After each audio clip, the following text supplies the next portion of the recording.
it takes all of us, and it's going to take all of us blazing this trail. When they open the doors for a rodeo, we enter. You know, we've done a lot of silly things that maybe weren't monetarily smart, but I'm going to be at every single place that's going to allow us to be there as much as I can, because I'm going to be on that ground that's breaking it through the door, and it's going to take all of us girls doing that.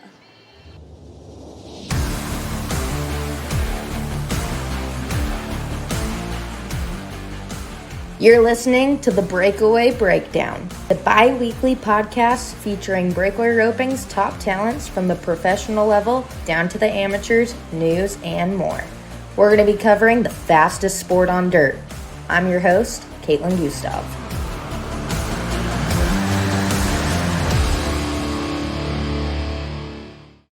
This episode is brought to you by Equinity. Stay tuned for the commercial break to learn more.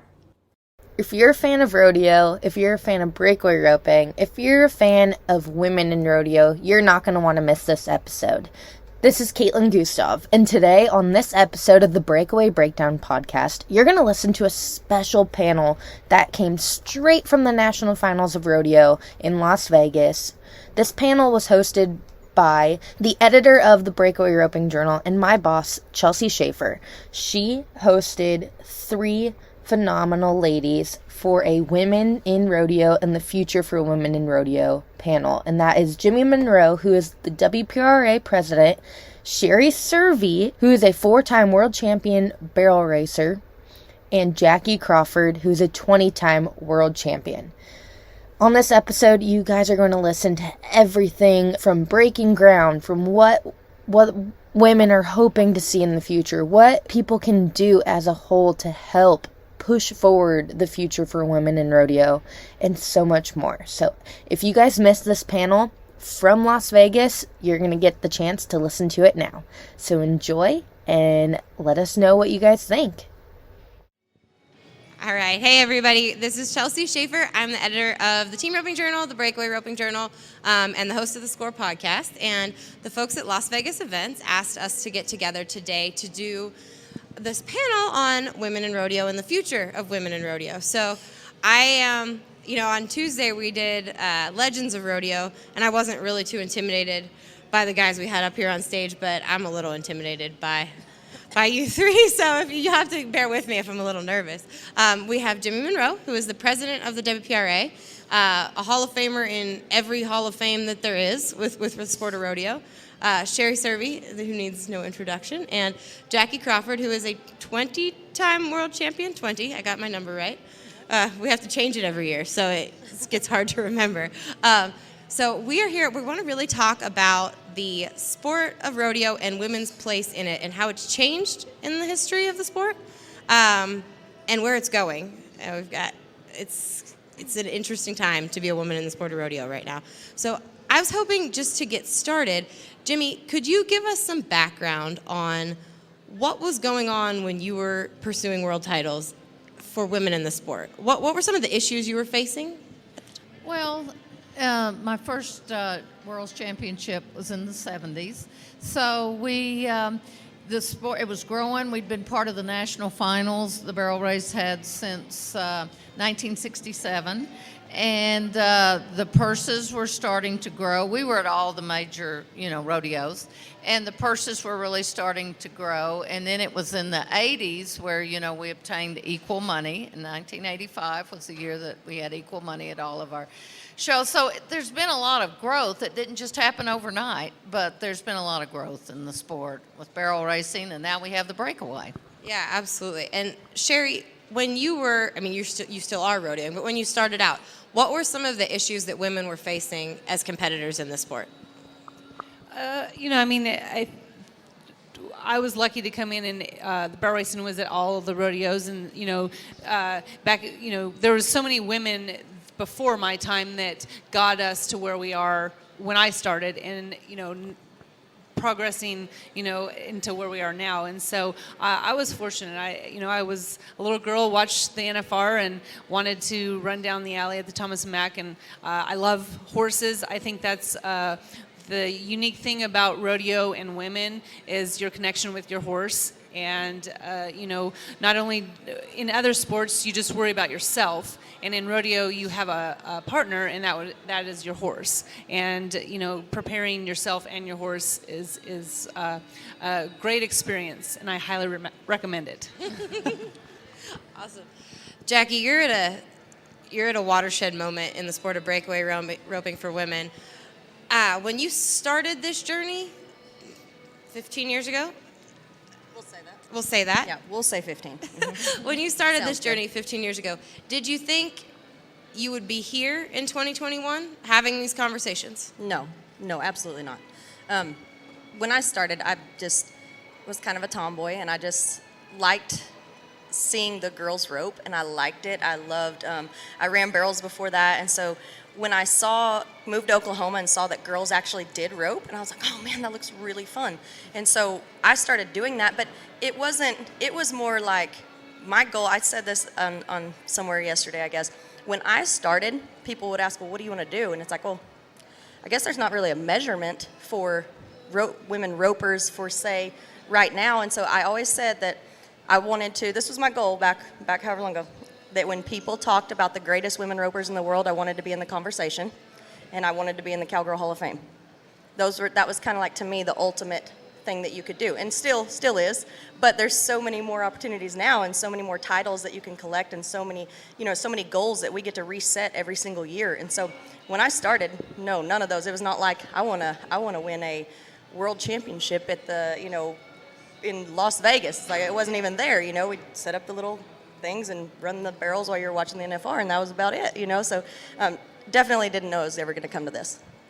That's awesome. And Sherry mentioned, as far as what makes women unique in professional rodeo compared to other professional women's sporting events. Jimmie, can you start off and tell us about what makes women in this sport unique from other sports? Well, I think Sherry really brought out the main thing that does. It's a partnership between whether you're a breakaway roper or a barrel racer, it's a partnership between the women and their horses, and they can't do it without each other. So, no, that makes it unique. And, of course, we have 2 events now, but at one time there was only 1 event in professional rodeo for women. Now it's really exciting that we have 2 events for women in professional rodeo. So I think those things, being in a atmosphere where there are, all the men's events and being the only women's event, and I think that contributes to the popularity of it too. So. Yeah, absolutely. Jackie, when you watch other sports, tennis, basketball, women's basketball, do you aspire to women's rodeo or women's breakaway roping being treated on that same level? Well, yeah, of course, I think you aspire to it. I mean, every other women's sport has grown so much, and they are in their rightful place, I feel like, in so many different sports. And so watching, I always tell people, breakaway roping hasn't necessarily changed. We've just kept everyone going that was at one time, and we're starting more young girls, because now they're seeing it like they do other sports. They're seeing it put in the spotlight. They're seeing the things that you can achieve, and so you have people coming out of the woodworks that before it was like, well, college, you're done. You can go to some amateur rodeos around the house and whatnot, which were great. Don't get me wrong. They were all part of the stepping stone to be here, but now it's just you have those people coming back out of the woodworks. I said yesterday at the Rope for the Crown over at the Plaza, Lori Thone, I use her as an example. Lori Thone, when I went to my very first rodeo in Arkansas, I pulled up and she was the thing. The thing. She was amazing. She would make the amateur rodeos in the heading, and she would make it in the breakaway, and she would kick your butt in the breakaway. She is cracked back out and roping again. And it is like, oh my gosh, and that was like, I was starstruck at my first rodeo by her.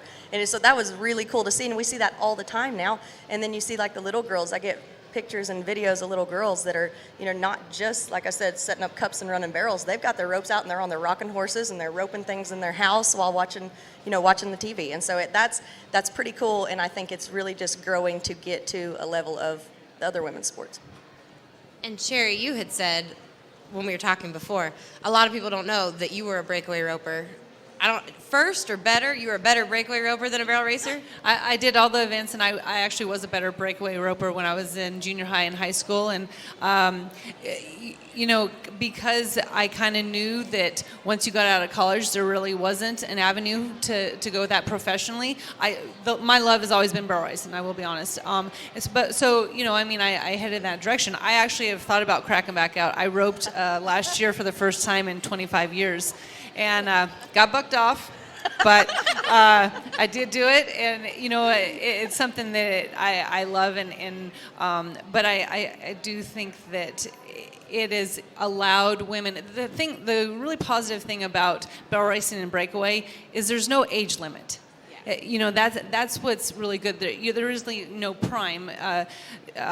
Mary Walker and Mary Berger are prime examples of that. And and a lady that maybe hasn't roped in 20, 30 years that can come back out, that's awesome. And I think that all the platforms that are out there at the Cowboy Channel, the things that you can watch on your phone, is letting people know what is out there to compete in all those amateur rodeos and junior rodeos, high school rodeos, and helping you get to this is the ultimate goal.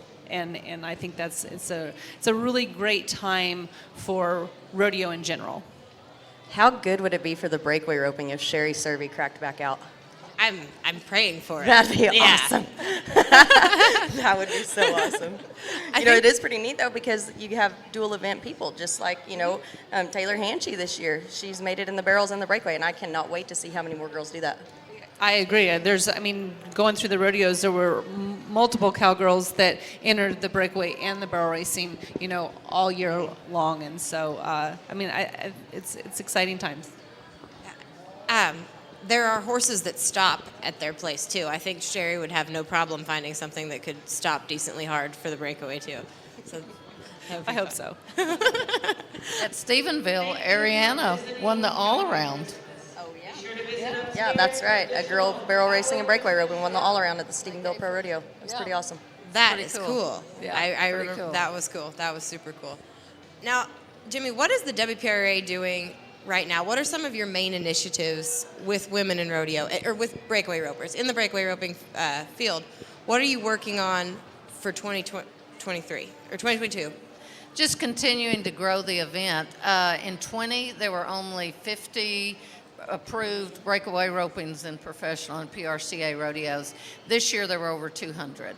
And they roped at the American and Reno and Pendleton and the Tour finale.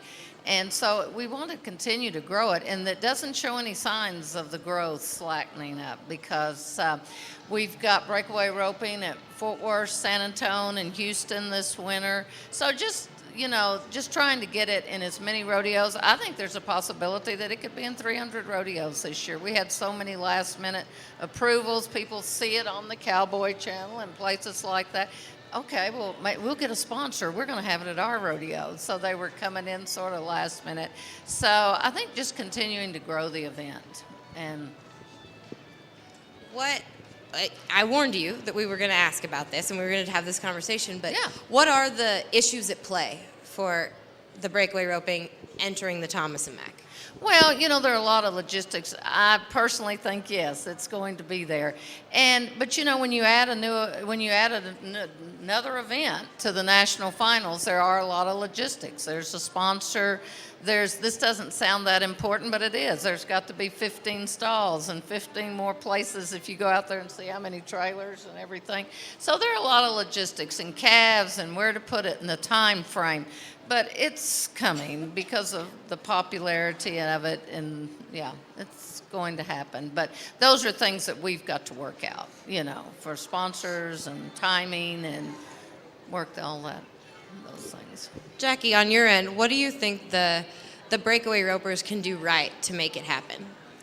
I think just representing our sport, number one, in the way that everybody has. I think all the girls have done a really good job of being professional and representing, the breakaway roping. And we get compliments from a lot of the rodeos that they love dealing with our event, and that everybody's very grateful, and we are grateful to be there. And so I think that, spreading that and representing ourselves, gaining fans and people that love the sport and making them fall in love with it just like we are, all that outside pressure is going to help when it comes to not that the committees aren't on board, but the committees that aren't yet, that's going to help with them. The more people are like, why don't we have Breakaway? Why don't you have Breakaway? Why don't you have Breakaway? I think that's going to, just put that much more pressure on them. And the more rodeos that have Breakaway, the more they're going to get pressure that's like, well, why isn't it the NFR? Why isn't, and so all that outside stuff, and it's really just talk and chatter that's going to spring up, I think, just more sponsors and more people wanting to make it happen. But the girls, I think, just keep going. And even though it's, one of the things I see that I just don't want any of the girls at Breakaway Rope to get set in that mindset. It's like, well, it's not there yet, so we're not going to go yet. Well, it takes all of us, and it's going to take all of us blazing this trail. When they open the doors for a rodeo, we enter. We've done a lot of silly things that maybe weren't monetarily smart, but I'm going to be at every single place that's going to allow us to be there as much as I can, because I'm going to be on that ground that's breaking it through the door, and it's going to take all of us girls doing that. Equinety Horse XL and Equinety Ultimate OEC helps keep horses' bodies in the best shape possible when competing and going down the road. The amino acids in Equinety products help horses both at home and on the road. Horses recover faster and overall have healthier coat and hoof quality. Equinety products are a go-to for a solid supplement foundation for all horses at any stage of life, no matter what their job is. Equinety Horse XL is made up of 100% pure amino acids specifically formulated to give the body what it needs in order to promote repair at the cellular level. The Equinety Ultimate OEC is a flaxseed-based omega-3 with natural vitamin E and colloidal silver all in one, which makes for a very powerful antioxidant, helps neutralize free radicals, and helps to reduce inflammation. For more information, please visit www.teamequinety.com. That is www.teamequinety.com. And go ahead, Jimmie. No, I was just going to say, these ladies have done such a tremendous job selling their event. I mean, they're the reason that for the popularity these ladies are and the growth that the event has experienced. Yeah, absolutely. I think they're just wonderful to work with, too. I think I was thinking about the atmosphere in the press room the last 2 days during the breakaway roping. There was so much camaraderie and so much community around it. It just felt everybody was rooting for each other, and it was that sounds cliche to say, but it was a lot of fun. It's a whole different group of people than we're used to dealing with. And they've run some polls recently at these rodeos, what their favorite event was, and the breakaway's been right up there, number 2 and number 1. Someone was telling me at one rodeo. So, that's what it's all about, and that's how you reach your goals. Yeah, absolutely. Sherry, what do you think? And I warned you, you knew we were going to talk a lot about breakaway roping on this panel, so I'm really sorry. I was prepared. I'm sorry, that's my fault. But what about barrel racers? How can they be good allies to the breakaway ropers in this venture? Well, not most, but I think there's a high percentage of barrel racers that have roped. So, it's all about respecting each other and I feel, I don't look at them any different because I know exactly how hard they're working to get where they are. They've got to drive just as much as I do. They've got to take care of their horses. They have to practice. And so, we all, as barrel racers, we know how hard each other is working.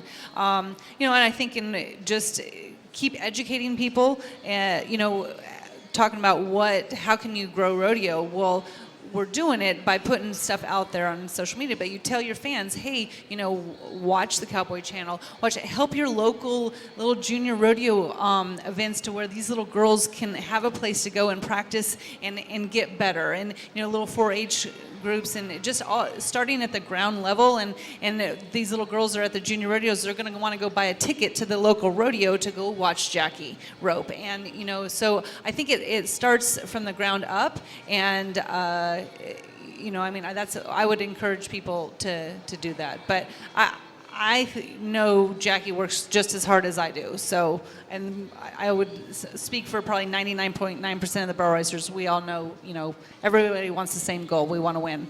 They want to know what it takes. Yeah. Well, yeah, I mean, I think that we all have the same goal. Like you said, we're women in rodeo and we're trying to promote our sports, and we know, I mean, mad respect. I love watching the barrel races. I love watching what you guys do with your horses. I mean, all year I like to go to the fence and watch the barrels. I mean, I think it's super fun, and so it's not I don't, like you said, I mean, there's always going to be the select few that are probably not for it, but for the most part, I think the girls that are at the forefront, I would say, of everything we know we're on each other's team, and so it just brings more value to rodeo in general. What are some of the sponsorship challenges that we're faced with as far as getting breakaway roping at the national finals? Well, of course, there's a lot to be an event, and the national finals requires, a sponsor, and that sponsor has quite a bit of money that they have to invest in it. And so, but I think just what the job that these ladies have done and the popularity of the event and the growth of it, it's going to be a lot, easier than we think, I think, to find a sponsor for the. Yeah, I think so too. Yeah. And we've done hard things here at the Thomas and Mack. We were just talking before. They're hand raking after, in the barrels. Sherry, how much does that make? How much do you think that's making a difference this year at the finals? It's huge. I am watching as a spectator, and when somebody comes by and says, "Do you really think that raking's making a difference?" Absolutely, I can guarantee you it is. This is huge. The people at home can't see what's happening, but this sets a precedence that they will hand rake after every girl, to where it gives maybe a rodeo committee who's like, hey, maybe we should try that, in tractor drive or something. I mean, I told Jimmie thank you. I hope everybody that was a part of getting that done is getting the acknowledgement, because in barrel racing, it's huge. 25 years, been waiting to see that. Well, and I think it goes a lot deeper than just your time.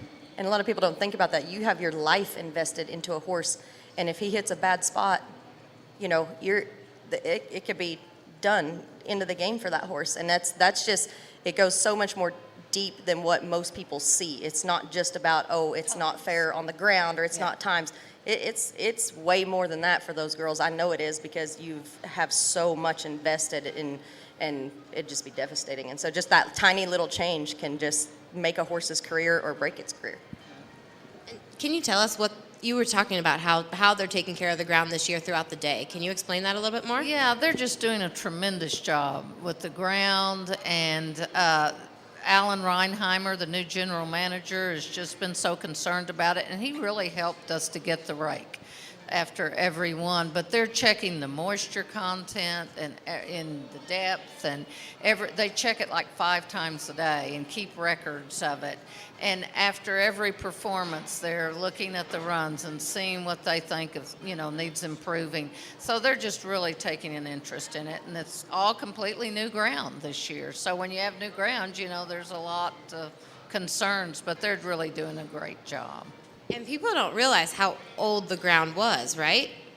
Yes. How old was it? Was as old as the... As 85, I would say. Not that they hadn't added Sure, to they'd it added to and it, every yeah. year, but this is completely new ground. Yeah. So it was anyway, but no, they're doing a great job, and are just really concerned with the event and making sure that it's safe. Like, the ground's not just for the barrel race. I mean, it's for the health and well-being of all the animals involved in rodeo. And if the footing's bad, it's not only bad for the barrel horses, it can be bad for the other livestock involved in the rodeo.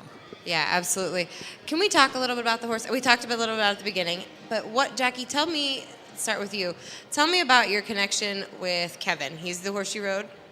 He's funny. Yeah, he's a character. I don't know if anybody's seen the Snapchats. He just sits there, man, he'll just put his tongue out of his mouth and he'll just run it around, like lick the walls. It's just like having he's something. But no, that's a really cool little horse. I bought that horse over the phone out of the Copper Springs Ranch sale, and then as a 2-year-old, and trained him. And I actually had kind of, I kind of reached this time with all my horses that I'm training. I'm like, I'm just gonna sell him. And I actually offered him for sale for like pretty cheap, like $10,000. and no one would come try him. Thank goodness, because then came about the pink buckle, and he was eligible, and then I ended up riding him at the American, and then now he's kind of having to be my number one, and he's done a great job. And Kevin, he was actually before the NFR. I haven't run one on him since the WPRA finals, and I actually had to get off of him there, and he's been crippled, and I had a MRI done on him Monday before we left, because I just was at my wit's end on what to ride. And I said, look, all I need to know, get this MRI done. I need to know, am I going to hurt him by riding him? And I said, if I'm not going to hurt him by riding him, I'm going to take him and run those calves on him. If not, he's staying home. We'll make it work on whatever else. And so they called me at 3 o'clock Monday and said, you will not hurt him, but when we get back, we need to do some this. And so we put him in the trailer, and he left Tuesday morning, and I couldn't have asked him to work any better. We came out and won the first round with a 1-9. I mean, he could not have worked any better. He was great. That's awesome. Yeah, it was really fun to see Kevin. He's just because we've known his history, and he's a riot. He's a character. Yeah. He's named Kevin, for anybody that doesn't know, after Kevin from Home Alone, right? Yeah. Because he's so much trouble. Yeah, like where you like yell, you're like, Kevin! Like just like, oh. Gosh, he's something. Mm-hmm. Sherry, what do you have on tap for 2022 as far as horses go, and what's your plan? I have some young horses that are coming up. I actually am riding a mare that is out of Stingray, and so I have high hopes for her. And if she doesn't win anything, she's a gift in my life, and I'm appreciative to have colts that are out of Stingray, because she was a pretty special horse in my life. And so barrel racing is all about your horse, and you got to have the horsepower. And I am excited about I've got an older mare too that I'm competing on that is a sister to Stingray, and so the breeding program is pretty important to me, and carrying on my dad's legacy in his breeding program. So I am not retired. I am not retired. I do want to be back at the NFR, but just life happens in the last few years, and got to take care of some things at home, and I will always enjoy competing.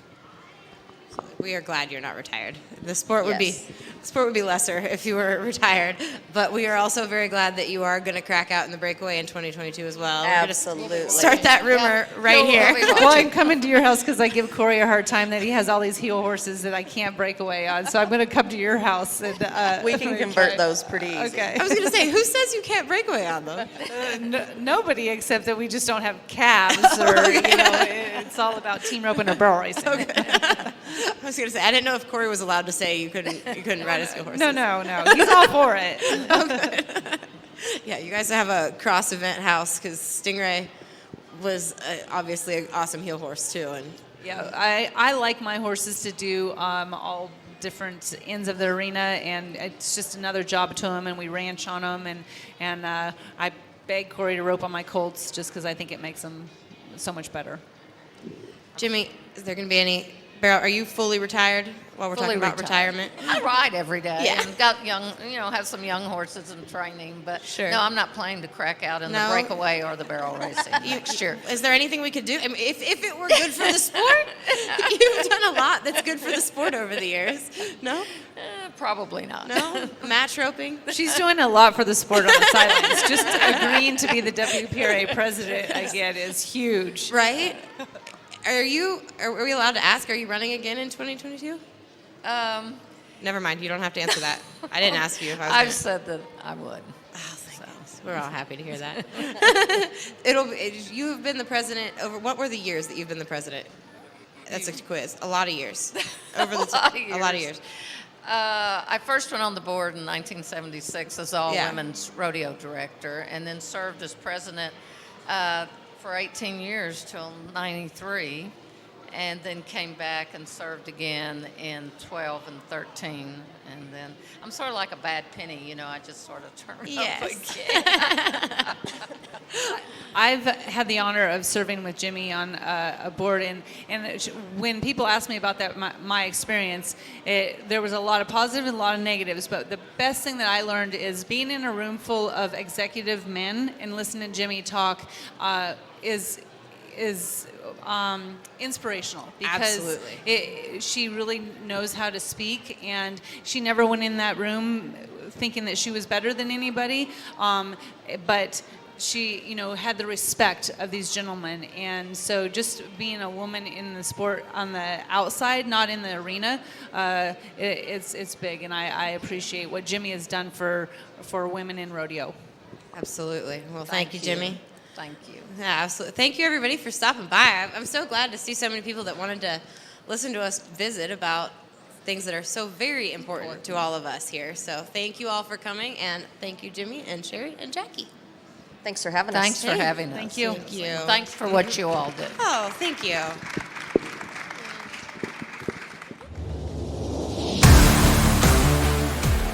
Man, I completely loved this episode. I hope everyone did as well, and I hope everyone is having a great holiday season.